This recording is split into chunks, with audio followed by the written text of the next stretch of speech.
আচ্ছা, কমরেড সভাপতি মঞ্চে উপস্থিত আছে আমাদের রাজ্যের সম্পাদক কমরেড মীনাক্ষী মুখার্জি, আমাদের সম্পাদক মণ্ডলীর সদস্য কমরেড অয়নাংশু, কমরেড অপূর্ব, ছয় জেলার নেতৃত্ব, আর আমাদের মঞ্চের বাঁদিকে এই জেলার গণতান্ত্রিক আন্দোলনের নেতা সহ আমাদের অভিভাবকরা রয়েছেন। সকলকে ডিওয়াইএফআই পশ্চিমবঙ্গ রাজ্য কমিটির পক্ষ থেকে রক্তিম অভিনন্দন এবং লাল সালাম জানাচ্ছি। গোটা হুগলি জেলা জুড়ে তৃণমূল কংগ্রেস একটা সন্ত্রাসের বাতাবরণ তৈরি করার চেষ্টা করছে। কোথাও পঞ্চায়েত দখল করব, কোথাও পৌরসভা দখল করব, কোথাও বিধানসভা দখল করব। আর এই দখলের রাজনীতির বিরুদ্ধে এই হুগলি জেলার মেহনতি খেটে খাওয়া সাধারণ মানুষ বামপন্থীদের ঐক্যকে মজবুত করার জন্য চেষ্টা করছে। কারণ এই হুগলি জেলা প্রতিদিনের লড়াই আন্দোলনের মাটি। হুগলি জেলার কৃষক আন্দোলন, হুগলি জেলার ক্ষেত মজুর আন্দোলন, এই জেলার বর্গ আন্দোলন গোটা পশ্চিম বাংলাকে পথ দেখিয়েছে। এই জেলার ক্ষেত মজুর অঞ্চল যখন এই তারকেশ্বর এলাকার হয়, 12 আনা মজুরির বদলে 1 টাকা 4 আনা মজুরি করতে হবে ক্ষেত মজুরের দাবি নিয়ে জোরদার জমিদারের বিরুদ্ধে প্রতিদিনের লড়াই আন্দোলন সংগ্রাম তৈরি করেছে এই জেলার মানুষ। এই জেলার মানুষ লড়াই করতে জানে। যারা ভাবছে গোটা হুগলি জেলায় বামপন্থীদেরকে শেষ করবে, বামপন্থীদের মিটিং করতে দেবে না, মিছিল করতে দেবে না,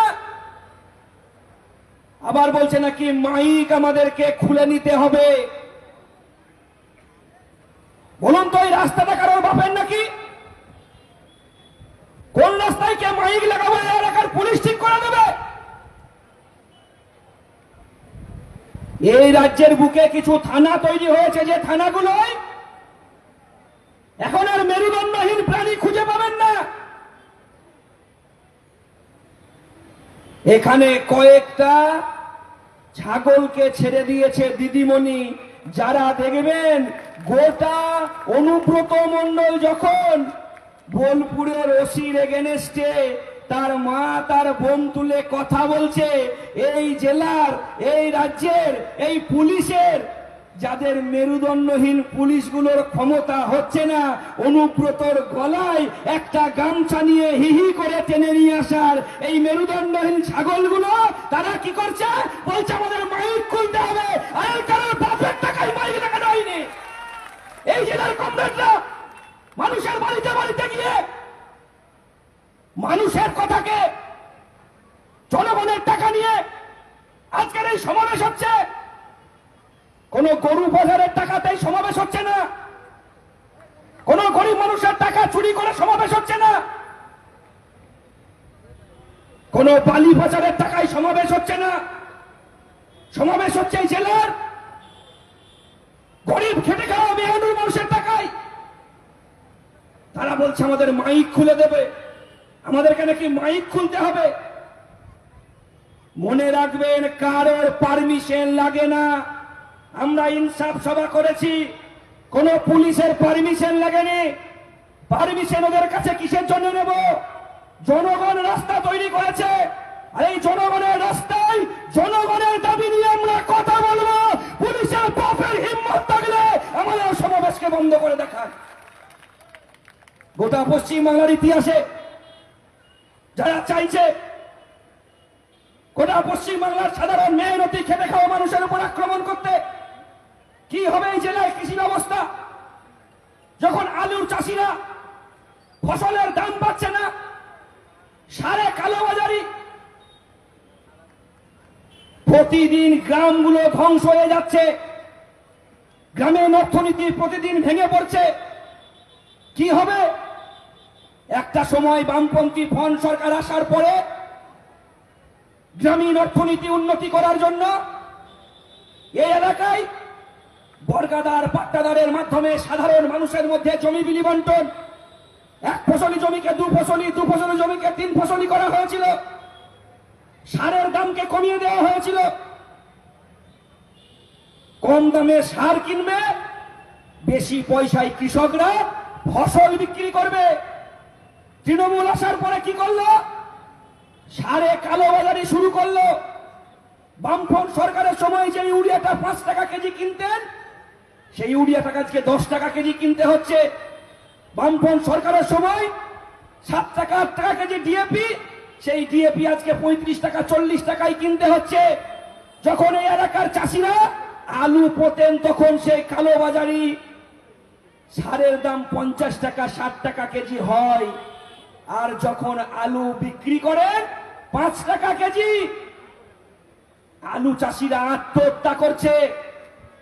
স্টোরে যখন আলু রাখছে, এলাকার চাষিরা বলছে কি, পরের বার আমি বিচন লাগাবো, বিচন নষ্ট হয়ে যাচ্ছে। 5 টাকা কেজি আলু বিক্রি করে 50 টাকা কেজি 40 টাকা কেজি বিচন কিনতে হচ্ছে আমার চাষিদেরকে। সরকারের মুখে কোনো কথা নেই। কেন কিনতে হচ্ছে? কারণ যে স্টোরগুলো চাষিরা আলু বীজ রাখছে, সেগুলোই কমা প্রক্রিয়ার গ্যাসকে ঢুকিয়ে দেওয়া হচ্ছে। পরের বার সেই আলু লাগালে বলে পাতা হচ্ছে, কিন্তু আলুর ফসল হচ্ছে না। সরকারকে দায়িত্ব নিতে হবে না? আলুর বীজ কিভাবে রক্ষা করবে? কিভাবে সারের কারবারে রক্ষা করবে? কিভাবে কম দামে কৃষক সার পাবে? সরকারের মুখে কোনো কথা নেই। গ্রামীণ অর্থনীতি ভেঙে পড়ছে। প্রতিদিন পরিযায়ী শ্রমিকের সংখ্যা বাড়ছে জেলা রাজ্যের বুকে। নতুন কোন কলকারখানা নেই, নতুন কোন শিল্প নেই। নতুন করে দিদিমণি একটা সেফটি পিনের কারখানা উদ্বোধন করতে পারলেন না। আপনার বাড়ির ছেলেকে, আমার বাড়ির ছেলেকে পিঠে ব্যাগ নিয়ে এ রাজ্য থেকে অন্য রাজ্যে কাজ করতে চলে যেতে হচ্ছে। কেন কাজ নেই? কেন নতুন শিল্প হবে না? কেন নতুন কলকারখানা হবে না? প্রতিদিন কেন পরিযায়ী শ্রমিকের সংখ্যা বাড়বে? 26,000 চাকরি প্রার্থী চাকরি চলে গেল।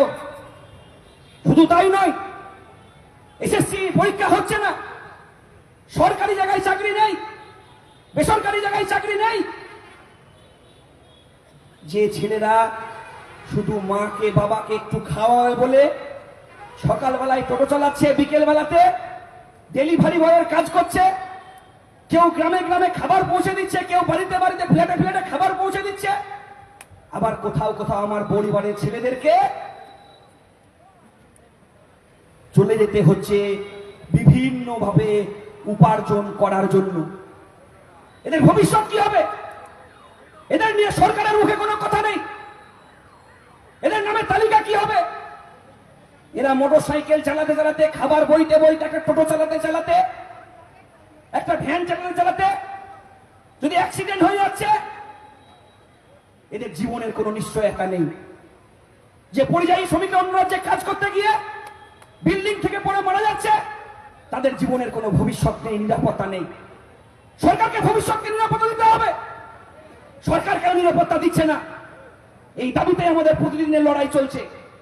শুধু তাই নয়, এই পশ্চিম বাংলার মাটিতে দাঁড়িয়ে বামপন্থী ফন সরকার কি তৈরি করেছিল? যে একদিকে কৃষি ব্যবস্থার উন্নতি করো, শিল্প তৈরি করো, আর গ্রামে স্কুল তৈরি করো। পাড়ায় পাড়ায় প্রাইমারি স্কুল তৈরি হবে, ব্লকে ব্লকে কলেজ তৈরি হবে, অঞ্চলে অঞ্চলে হাই স্কুল তৈরি হয়েছিল। তৃণমূল আসার পরেই বললো এখানে পড়াশোনা করার দরকার নেই। 8,000 স্কুলে তালা ধরিয়ে দিল। বললো পড়াশোনা করে পশ্চিম বাংলায় কিছু হবে না। একদিকে শিক্ষক নিয়োগ বন্ধ, একদিকে স্কুলে তালা, আর বাংলায় মাতাল তৈরি করার জন্য দিদিমণি 26,000 নতুন মদের লাইসেন্সের কারখানা তৈরি করে দিল। আমি বলছি ভাবুন, আপনি আপনার ছেলেকে মদের দোকানের সামনে দাঁড় করাবেন, না স্কুলের তালা খোলানোর দাবিতে রাস্তায় নামবেন? স্কুলের তালা খোলানোর দাবিতে রাস্তায় নামার কথা আমরা বলছি। গোটা পশ্চিম বাংলাকে যাবেন আপনি সরকারি হসপিটালগুলোতে, দেখবেন ডাক্তার নেই, স্বাস্থ্যকর্মী নেই, আর সেলাইন থাকলে আবার জাল সেলাইন ভরে দিয়েছে। এই মেদিনীপুর জেলায় জলপাইগুড়িতে প্রসূতি মারা গেল। শুধু তাই নয়, নবজাত শিশুদেরকে যে ভ্যাকসিন দেওয়া হয়েছে সেখানেও দিদিমণি জাল ভ্যাকসিন পাঠিয়ে দিচ্ছেন। কারণ দিদিমণির ভাইপো, তার ভাইপোর বড় বড় বাড়ি আর সংসার চালানোর জন্য ভাইপোকে দিয়ে নতুন নতুন সেলাইনের ওষুধের কারখানার লাইসেন্স দিয়ে দিচ্ছেন। দুর্নীতির জালে গোটা পশ্চিম বাংলার স্বাস্থ্য ব্যবস্থা। আরজি করে যিনি খুন হলেন, যে ডাক্তার পড়ল, ধর্ষণ হবার পরে শুধু ওটা খুন আর ধর্ষণকে লোপাট করার চেষ্টা করেনি এই রাজ্যের সরকার, গোটা পশ্চিম বাংলার স্বাস্থ্যের দুর্নীতিকে মুখ বন্ধ করার জন্য ধামা চাপা দেবার চেষ্টা করেছেন। কি অপরাধ ছিল আরজি করে সেই দুষ্কৃতী, আরজি করেন নির্যাতিতার, যে দুষ্কৃতীদেরকে ধামা চাপা দেওয়ার চেষ্টা করলো? সপ্তমীর দিন যখন তার বাড়িতে যাচ্ছি, তার মা বলছে সপ্তমী পুজোর দিন যে আমি আমার চুলটাকে আঁচড়াই না, আমি আমার মাথায় সিঁদুর পরি না। আমরা বলছি কেন? বলছি যতদিন না পর্যন্ত আমার মেয়েকে যারা ধর্ষণ করে খুন করলো, যতদিন না পর্যন্ত শাস্তি পাচ্ছি, ততদিন পর্যন্ত আমি মাথায় চুলটা আঁচড়াবো না। সেদিন ডিওয়াইএফআই এর কর্মীরা আমার মেয়ের গাড়িটাকে আটকে ছিল বলে গোটা পশ্চিম বাংলার মানুষ জানতে পেরেছে। বলে কিছুক্ষণ আগে মেয়ের সঙ্গে কথা হলো আমার, মেয়ে বললো খেয়ে নাও। কিছুক্ষণ পরে হসপিটাল থেকে ফোন যে আপনার মেয়ে অসুস্থ, আপনি হসপিটালে আসুন। আরজি করে নির্যাতিতার মা বাবা যখন হসপিটালে ঢুকছেন, তখন দেখছে মেয়েটার নিথর দেহ পড়ে আছে। মেয়েটাকে একবার লাড়বার ছোবার পর্যন্ত সময় দিলেন না। মাকে থানার পুলিশ আলাদা জায়গায় নিয়ে গেলেন, মেয়েকে আলাদা জায়গায় নিয়ে গেলেন, টর্চার শুরু করলেন যে তোমার মেয়ে আত্মহত্যা করেছে। আমরা যখন পুলিশকে বলছি একবার পরিবারের লোকের সঙ্গে কথা বলতে দিন, কথা বলার সুযোগ দিলেন না, জোর করে বাড়িতে নিয়ে চলে গেলেন। মাকে বাবাকে বলছে তোমার মেয়েকে যদি একবার দেখতে চাও বাড়িতে যাও। মেয়ের বডি চলে গেল বাড়িতে, আর মা বাবা রয়েছেন হসপিটালে। বাড়িতে যখন যাচ্ছে তখন তৃণমূলের নেতারা ওই ডাক্তারি পড়ুয়াকে নিয়ে গিয়ে পুড়িয়ে দিলেন। পোড়ানোর জন্য যে টাকাটুকু লাগে, তৃণমূলের দালালরা চুরির টাকা দিয়ে মেয়েটাকে পুড়িয়ে দিলেন। তার মা বাবা মেয়েটার শেষ কাজটা করার পর্যন্ত সুযোগ পেল না। বলছে বাড়িতে প্রচুর মানুষ আসতো, বিনা পয়সায় আমার মেয়ে ট্রিটমেন্ট করত। কারোর ওষুধ না থাকলে আমার মেয়ে পয়সা দিয়ে ওষুধ কিনে দিত।